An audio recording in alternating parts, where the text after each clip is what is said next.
રાજા છે, એમની ત્યાં દીકરી છે, પણ બહુ સદગુણી સંસ્કારી શયાની છે.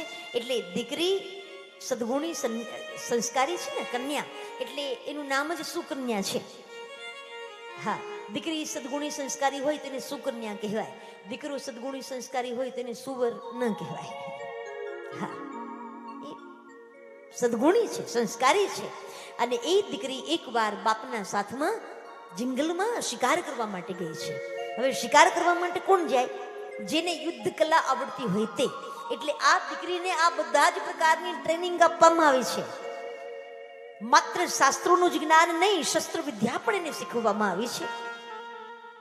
યાદ રાખજો, તમારા ઘરમાં દીકરીઓ હોય ને તો દીકરીઓને બધું જ શીખવાડો. ઘરકામ શીખવાડો, દીકરીઓને સીવણ ક્લાસ શીખવાડો, દીકરીઓને કમ્પ્યુટર ચલાવતા શીખવાડો, દીકરીઓને અંગ્રેજી બોલતા શીખવાડો, દીકરીઓને સારી સારી બધી જ ટ્રેનિંગ આપો છો, બધી જ આપવી જોઈએ આપો. પણ સાથે સાથે એ સેલ્ફ ડિફેન્સ એટલે કે પોતાનું રક્ષણ જાતે કરી શકે ને એના માટે એ દીકરીઓને સેલ્ફ ડિફેન્સના ક્લાસ પણ કરાવો હો. હા, આજે આ સમય બહુ ખરાબ ચાલી રહ્યો છે. અમારા આશ્રમની અંદર દીકરીઓ છે ને, એ બધી જ દીકરીઓને અમે આ બધું શીખવાડીએ છીએ. દુશ્મનની સામે કેવી રીતે પ્રહાર કરવો, જુડો કરાટે, લાઠી દાવ. તમે મારી યુટ્યુબ ચેનલ, આશ્રમની યુટ્યુબ ચેનલ નામ છે ગીતા દીદી સાધ્વીશ્રી. એમાં માત્ર મારી કથાઓ જ નથી, પણ એમાં આ બધું જ છે. હા, અને તમારે ખાલી કથા સાંભળવી હોય તો કથા પણ લાઈવ બધી જો તમને જોઈ હોય તો એ મળે. પણ હું અહીંયા વ્યાસપીઠ ઉપર બેસીને ખાલી કથા કરું છું એવું નહીં. કદાચ તમને નવાઈ લાગશે.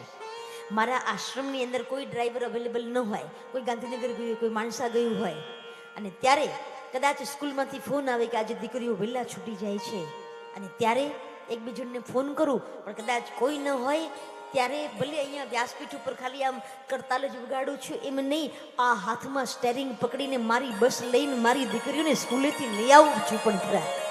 હા, આ બધું જ આવડવું જોઈએ. નાની નાની ગાડી ચલાવવી તો કદાચ સહેલી પડે, પણ બસ એટલે તો અઘરું પડે.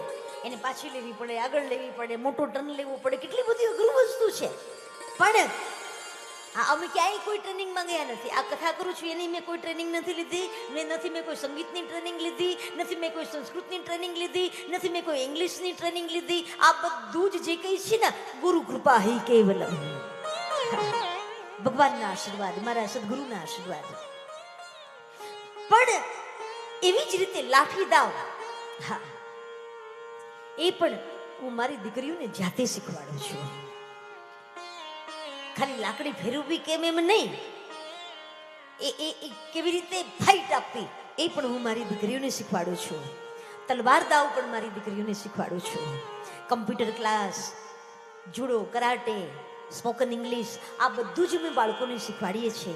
અને દીકરી ક્યાંય પાછી ન રહી જાય એટલા માટે ઘરકામ પણ અમે બધું જ દીકરીઓને શીખવાડીએ છીએ. હા, મારા આશ્રમમાં ક્યારેક તો તમે ચોક્કસ આવજો ભાઈ બહેનો. ઘણાને એમ છે કે અમરેલી આશ્રમ છે, પણ ના, ગાંધીનગરથી માણસા હાઈવે ઉપર, ગાંધીનગરથી લગભગ 6 થી 7 કિલોમીટર દૂર અમારો આશ્રમ છે. વિધાનસભાએ કદાચ તમે આવો ને તો વિધાનસભાએથી વધીને 10 મિનિટનો રસ્તો મારા આશ્રમનો છે. એટલે ચોક્કસ તમે દાન આપો છો ને તો તમને ખબર હોવી જોઈએ કે તમે ક્યાં દાન આપો છો. એટલે ચોક્કસ તમે મારા આશ્રમની વિઝિટ એકવાર ચોક્કસ કરશો.